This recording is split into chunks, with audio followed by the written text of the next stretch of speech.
کی، اور وہ ہے سیالکوٹ سے۔ سیالکوٹ میں اہلیان سیالکوٹ نے، خود سیالکوٹ کے رہنے والے تاجروں نے خود سے ایک بنا کے، تنظیم بنا کے یا ایک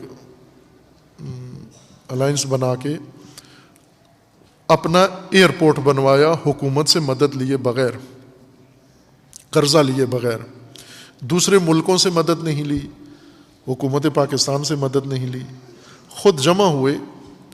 تقریباً جیسا کہ خبروں میں آیا ہے 2000 کے لگ بھگ تاجر سیالکوٹ کے اندر ہیں جنہوں نے، یہ ایئرپورٹ عرصے سے بنا ہوا ہے، کئی سالوں سے بنا ہوا ہے، انہوں نے خود بنایا ہے۔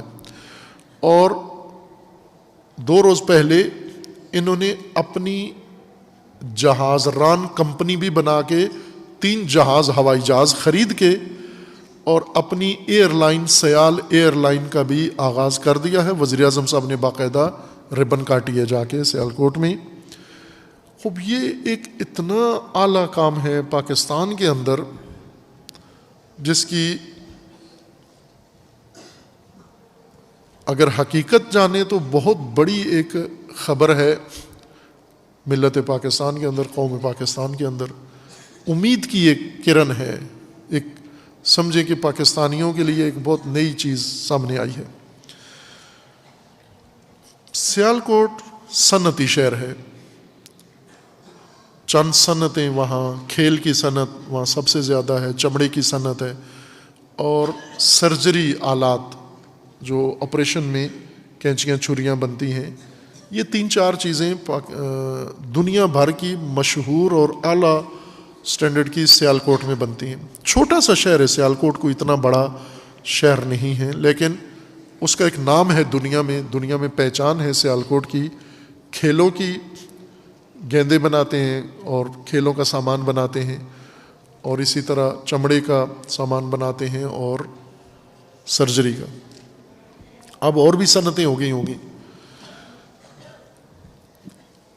ان لوگوں نے اپنے شہر کو پہلے خود عرصے سے آنا جانا سیالکوٹ تبلیغ کے لیے رہتا تھا، تو باقی سارا ملک جب ٹوٹا پھوٹا ہوا تھا، سیالکوٹ کی سڑکیں بہت اچھی تھیں۔ تعجب سے ہم پوچھتے تھے کہ یہاں حکومت زیادہ توجہ کر رہی ہے، باقی نہیں۔ تو انہوں نے کہا یہ حکومت نہیں بنا رہی، یہ سیالکوٹ کے لوگ خود بنا رہے ہیں۔ تاجر، انہوں نے ایک طریقہ کار رکھا ہوا، فنڈ رکھا ہوا ہے کہ وہ اپنے شہر کو خود سنوار رہے ہیں۔ پھر اس کے بعد انہوں نے ایئرپورٹ بنایا، اور ایئرپورٹ کے بعد اب اپنی ایئر لائن بنا لی ہے۔ جبکہ سیالکوٹ سے زیادہ امیر ہے لاہور۔ سیالکوٹ کے سارے تاجر مل کر ان کا سرمایہ لاہور کے 10 تاجروں کے برابر نہیں ہوگا۔ لاہور میں اتنے بڑے تاجر ہیں، اور لاہور سے بھی زیادہ امیر شہر کراچی ہے، کہ کراچی لاہور بھر کے تاجروں کے سرمایہ اکٹھا کریں تو کراچی کے 10 تاجروں کے برابر نہیں ہوگا۔ یہ پاکستان کے اندر تناسب ہے عمارت، ثروت، دولت کے لحاظ سے۔ سیالکوٹ میں جس چیز نے ان لوگوں کو اکسایا، سمجھایا، توجہ کی، جو پوری پاکستانی قوم کے لیے ضروری ہے، یہ ایک مثال ہے، یہ ایک مشعل ہے، جلائی ہے، شمع ہے، اس کو دیکھ کر پورا پاکستان اس پر عمل پیرا ہو سکتا ہے۔ ان لوگوں نے 2000 لوگوں نے خود ایک کاروباری کمپنی بنائی ہے، اور اس کاروباری کمپنی کے عنوان سے، چونکہ کاروباری ہیں خود، ان کو اپنا سامان دنیا پوری میں بھیجنا ہے، ایکسپورٹ کرنا ہے، اور دنیا سے انہوں نے اپنی ضرورت کا سامان، خام مال دنیا سے لانا ہے اپنے صنعتوں کے لیے، اور صنعتوں کی پیداوار اور پروڈکٹ پوری دنیا میں انہوں نے بیچنے ہیں اور بھیجنے ہیں۔ ان کی اپنی بنیادی ضرورت تھی یہ ایئرپورٹ اور ایئر لائن، اور آگے جاری ہے یہ سفر۔ نہ انہوں نے کوئی شاید نشر کیا ہے آگے کیا کرنا چاہتے ہیں، نہ مجھے معلوم ہے، لیکن ان کے ان اقدامات سے مجھے لگتا ہے کہ یہ آگے اس شہر کے تاجر بہت کچھ کرنے والے ہیں اپنے شہر کی ترقی کے لیے اور اپنی تجارت اور اپنے سرمایہ کی خاطر۔ ان کا جو عالیشان کام ہے وہ یہ ہے کہ انہوں نے خالصتاً کاروباری ذہن سے یہ پروجیکٹ بنائے ہیں جس سے ان کو اپنا نفع بڑھے گا، ان تاجروں کا اپنا سرمایہ بڑھے گا، لیکن اس طرح سے سرمایہ انویسٹ کیا کہ شہر بھی بن رہا ہے، ملک کی بھی ترقی ہو رہی ہے، قوم کی بھی ترقی ہو رہی ہے، لوگوں کو روزگار مل رہا ہے، سہولت بھی مل رہی ہے۔ تاجروں نے اپنی ذات کے لیے یا اپنے نفع کے لیے بنایا، لیکن پورے سیالکوٹ، گجرانوالہ، گجرات، ان سب کو لاہور ایئرپورٹ بھی دور پڑتا ہے، اسلام آباد ایئرپورٹ بھی دور پڑتا ہے۔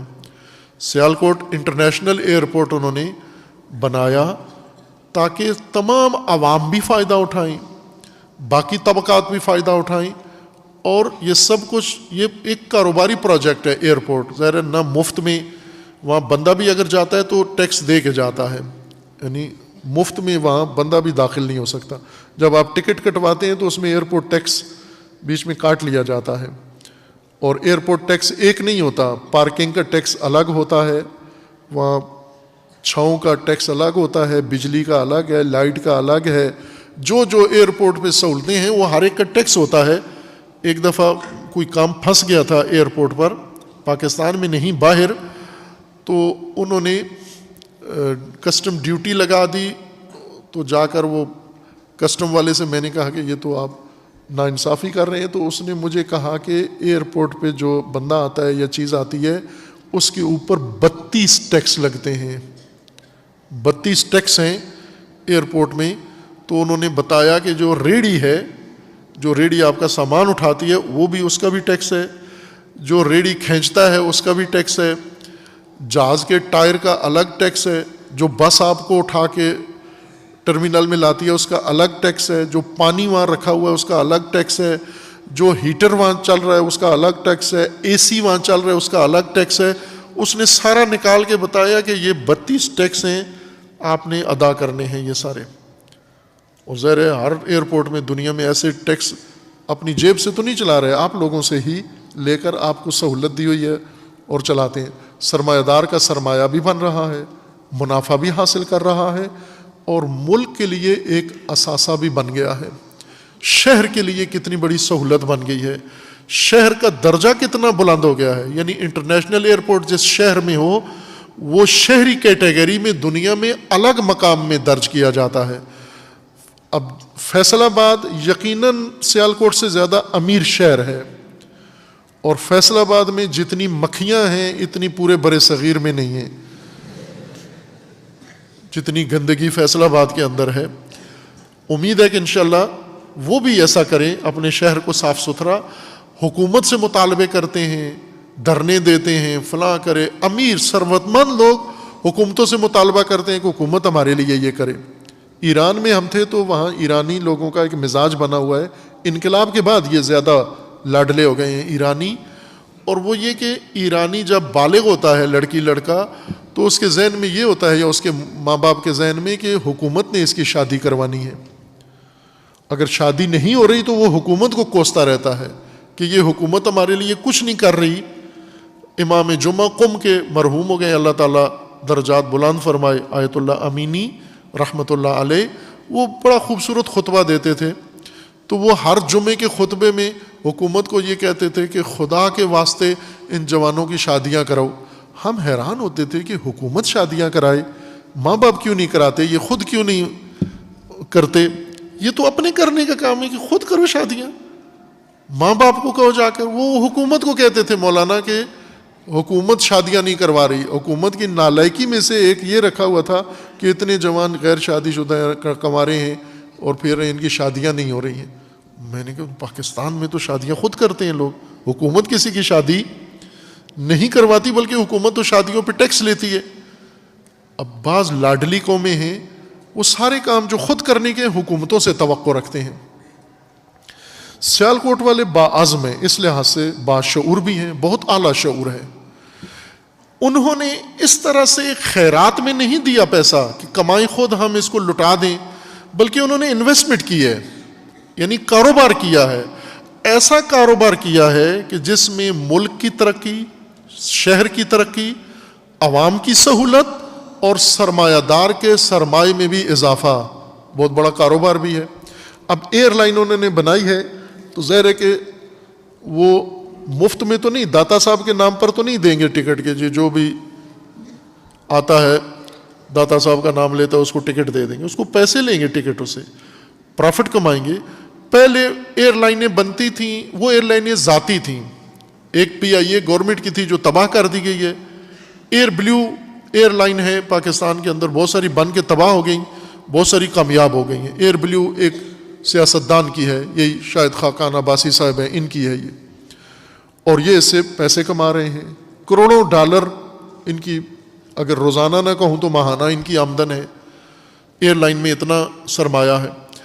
سڑکیں بنانا اور شاہراہیں بنانا، ایسی چیزیں بنانا جن میں پیسہ لگاؤ تو پیسہ واپس بھی آتا ہے اور ساتھ ملک و قوم ترقی بھی کرتی ہے، اس لحاظ سے قابل تحسین ہے یہ سیالکوٹ کے ان لوگوں کا قدم۔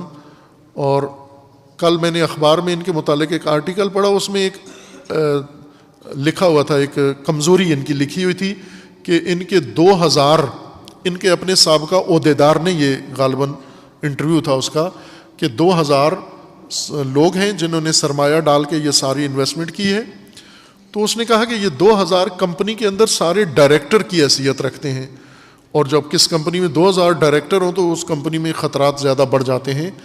ظاہر ہے اگر یہ کمزوری ہے تو اس کو دور کر لیں، اتنے ڈائریکٹر ایک کمپنی میں نظر لگ جائے گی، ڈائریکٹر 4-5 ہی رکھو، باقیوں کو شیئر ہولڈرز کے طور پر رکھو، اور یہ سیالکوٹ نمونہ بن جائے باقی شہروں کے لیے۔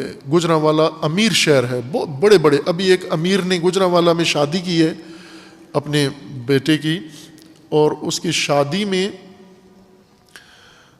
کیٹرنگ والے کو میرے خیال میں انہوں نے کتنا 10 کروڑ کے کتنا کیٹرنگ کا خرچہ آیا وہاں پر۔ مولانا جنہوں نے نکاح پڑھا انہیں 10 لاکھ روپیہ نکاح کی فیس دی انہوں نے، اور جو ناچا آ کے اس کو اتنا دیا، فلاں کو اتنا دیا، تو ایک اربوں روپیہ ایک شادی پہ خرچ کر دیا گجرانوالہ کے ایک امیر نے۔ یہ ٹائلیں بناتے ہیں جو ایک امیر شخص نے اربوں روپیہ بیٹے کی شادی پہ اڑا دیا، اور سیالکوٹ میں شادیاں انہوں نے معمولی کی ہیں لیکن ایئرپورٹ بنا دیا۔ امید ہے کہ گجرانوالہ سیالکوٹ کے قریب ہے، وہاں بھی یہ شعور پیدا ہو، اپنے ملک کو خود بنائیں۔